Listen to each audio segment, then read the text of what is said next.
Cześć, witam bardzo gorąco. Ja nazywam się Justyna Kozłowska i dzisiaj przed nami kolejna wspólna chwila na oddech. Właśnie o ten czas dla siebie niezwykle trudno w gąszczu domowych czy zawodowych obowiązków. Co więcej, my tego czasu same sobie nie dajemy, bo przecież my kobiety zawsze mamy coś do zrobienia.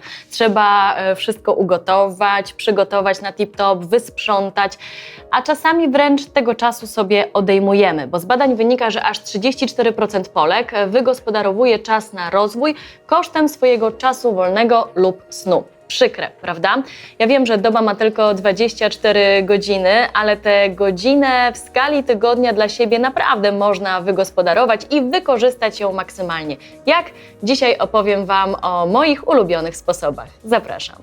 W latach 40. amerykański psycholog Abraham Maslow zdefiniował hierarchię potrzeb. Wyróżnił potrzeby niższe, takie jak potrzeby fizjologiczne, oraz wyższe, takie jak potrzeba bezpieczeństwa, szacunku, miłości. I w mega skrócie, bez zaspokojenia tych pierwszych potrzeb nie możemy zaspokoić tych drugich.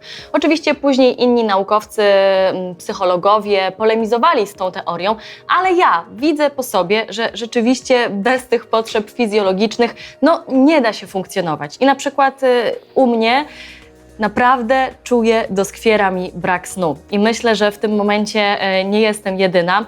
Od 10 miesięcy nie przespałam ani jednej nocy. Taka jedna pobudka to jest naprawdę spoko, a jak już jest kilka pobudek, to naprawdę trudno jest funkcjonować i przyznaję się, w momencie, kiedy odprowadzę dzieci do placówek, młodego wyślę na spacer z nianią, to zdarza mi się pójść spać, bo inaczej nie mogę racjonalnie myśleć, nie mogę pracować. I tak sobie myślę, że ten brak snu dotyczy nie tylko matek, ale jak mam w głowie kobietę przedsiębiorczą, zaangażowaną w swoją pracę, albo taką, która wykonuje pracę, w której musi pracować te 10 godzin dziennie, to domyślam się, że ona też może mieć problemy ze snem. Więc jeżeli mamy te godziny dla siebie, to naprawdę nie krępujmy się, połóżmy się spać. Naczynia ze zlewu nie uciekną, a później na kolację czy na obiad można zamówić coś na wynos. Polecam. A teraz uwaga, uwaga, będzie banał, ale niezwykle ważny i potrzebny. Książka, bo dla mnie, dla mamy czytanie to jest luksus. Tego czasu na czytanie naprawdę mi brakuje i rzeczywiście zdarza mi się połączyć to czytanie ze snem, bo chyba doskonale znacie to z praktyki, że po przeczytaniu tych kilkunastu stron wieczorową porą oko już nam się samo przymyka, ale ten czas na czytanie naprawdę warto znaleźć. Teraz jest tyle wspaniałych książek, że nic, tylko czytać. Ale rozumiem, że możecie nie mieć ochoty, i tutaj może to być film, serial, dokument. Tak naprawdę chodzi w tym wszystkim o to, żeby oderwać głowę od tego, co jest tu i teraz, od tych wszystkich problemów, obowiązków, żeby nie myśleć, co jutro muszę do szkoły spakować dzieciom i tak dalej, i tak dalej. Chociaż z tymi serialami to trzeba uważać, bo one mogą być niebezpieczne, bo wbrew pozorom one mogą nam zająć nie jeden wieczór i nie jedną noc. Chociaż raz na jakiś czas naprawdę można. Pogaduchy z przyjaciółką to dla mnie kolejna bardzo ważna sprawa. Bardzo często jest tak, że z moimi przyjaciółkami przez miesiące nie możemy zgrać kalendarzy. I właśnie to nie jest tak, że one mieszkają w innym mieście, tylko tutaj na co dzień mamy tyle rzeczy do zrobienia, że naprawdę trudno się spotkać. A ten czas na rozmowę z osobą bliską jest niezwykle ważny. Możemy opowiedzieć o tym, co się dzieje fajnego, ale też co jest trudnego dla nas w danym momencie. To wsparcie jest niezwykle istotne. I oczywiście ten czas na pogaduchy, ploteczki możemy połączyć z kawą, z ciasteczkiem, albo na przykład to może być akurat te 20 minut, kiedy mamy maseczkę na twarzy.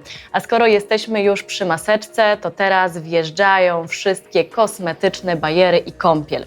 Nie wiem, jak jest u Was, ale ja się przyznaję, dla mnie kąpiel to jest event. Na co dzień szybki prysznic, wiadomo, a jak już w piątek, powiedzmy wieczorem, mam tę godzinę dla siebie, to wtedy zamykam się czasem w łazience.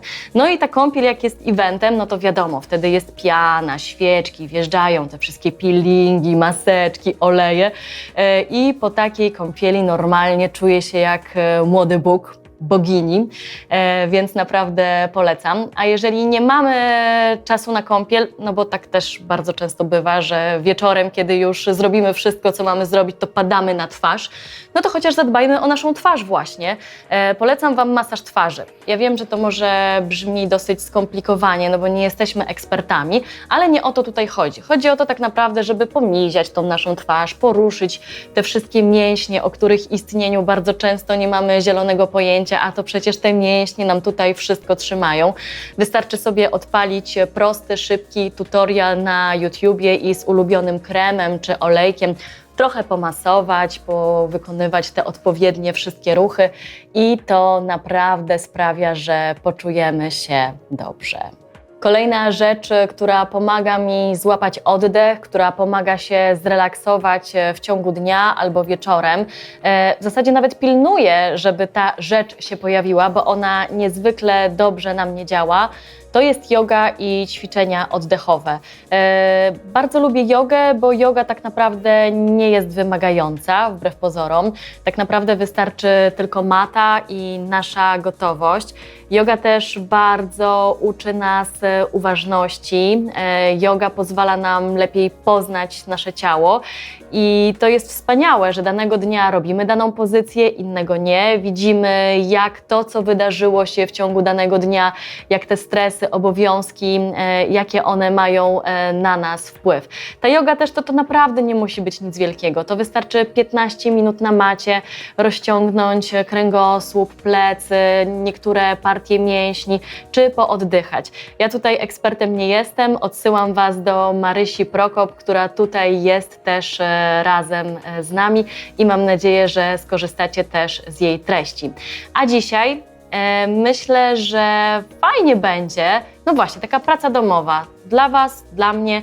Dzisiaj wieczorem, choćby nie wiem co, choćby paliło się i waliło, robimy sobie godzinę dla siebie. Umowa? A w komentarzach napiszcie, co Wam udało się przez tę godzinę zrobić. Czekam na Was, będę czytać komentarze i widzimy się za tydzień w środę.